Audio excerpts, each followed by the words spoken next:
সুপ্রিয় দর্শক, আজকে আমরা আছি গাজীপুরের শ্রীপুরের বৃন্দাবনের পাশে গারোবিটা মাঠে। আজ বৃন্দাবনটা খুব সুন্দর জায়গা দেখে এখানে আমরা আজকে ঘুরতে এসেছিলাম, ভ্রমণ করতে এসেছি। যারা এই মুহূর্তে এখানে দেখছেন অনলাইনে কিংবা দেশে কিংবা দেশের বাইরে, সবাইকে জানাচ্ছি সাদর সম্ভাষণ। আসলে মানুষ মাত্রই ভুল। কথায় আছে, কথাই কথা বাড়ে।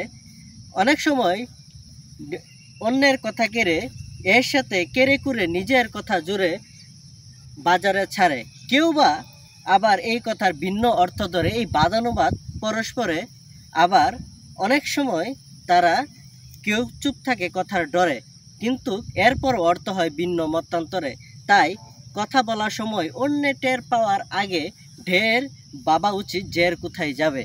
সুতরাং এটা আমরা মূলত ইতিহাস সাক্ষী 5ই আগস্টের আগে। 5ই আগস্ট আমাদের সাবেক প্রধানমন্ত্রী শেখ হাসিনাকে সাংবাদিক কী প্রশ্ন করলো, তিনি কি উত্তর দিলেন, আর আমরা জনগণ কি বুঝলাম, এতেই বোঝা যায় কথা কোন পর্যায়ে নিয়ে যায়। সুতরাং বলা হয়, আপনার ছেলে নেতার চামচামি করতে গিয়ে বকাটে হয়, আর নেতার বকাটে ছেলে বিদেশ পাঠিয়ে লেখাপড়া করে দেশে এসে নেতা হয়। আপনি চামচাই রয়ে গেলেন। কথায় আছে, কথায় চিড়ে না ভিজলেও মানুষ ভিজে। যেমন মানুষ ভিজে, মানুষের আপনি ভালো ভালো কথা বলে ভালো মানুষ সেজে মানুষকে যেন ঠকান, এটাই এর দৃষ্টান্ত প্রমাণ।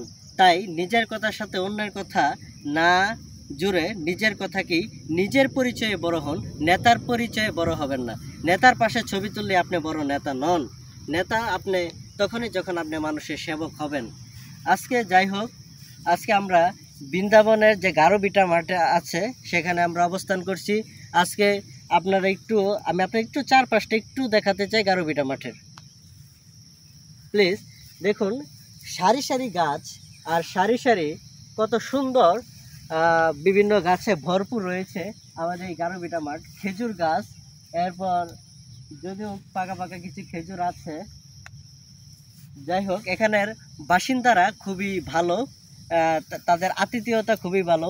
একটু আগে এসেছি, অনেকজনের সাথে কথা বললাম, তারা দেখলাম খুবই অতিথিপরায়ণ। এর পাশেই একটা পুকুর আছে। আপনারা এখানে অবশ্য দেখতে চাইলে আস্তে আস্তে একটু দেখাতে পারি। ছোটখাটো অবশ্য একটা পুকুর, কিন্তু এই গারোবিটার মাঠে একটা সুন্দর এই পুকুরটায় রাস্তাগুলো খুবই চমকপ্রদ। এখানে আপনি চাইলে দেখতে পারবেন,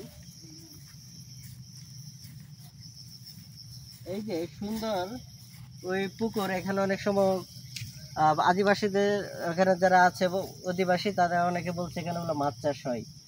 যাই হোক, আমরা দেখি না, অবশ্য মাছ চাষের জন্য একটা ছোটোখাটো একটা দেখা যাচ্ছে, ঘর দেখা যাচ্ছে। তাই আমরা সামনে আছে বৃন্দাবন পার্ক। বৃন্দাবন পার্কে এখনো ঢুকি নাই, বৃন্দাবন পার্কে আমরা যাব আপনাদের নিয়ে। সুতরাং সেই মুহূর্তে আমরা বলতে চাই, আপনারাও আসবেন, ঘুরবেন, দেখবেন। এবং গারোবিটা মাঠ মানে চতুর্দিকেই গাছপালা ভরা। গাছপালার মাঝে প্রকৃতির একটা সময় কাটানো একটা অন্যতম মাধ্যম। অবশ্যই সবাইকে এখানে ধন্যবাদ জানিয়ে আজকের মতো এখানে শেষ করছি। আসসালামু আলাইকুম রহমতুল্লাহ বারাকাতুহু।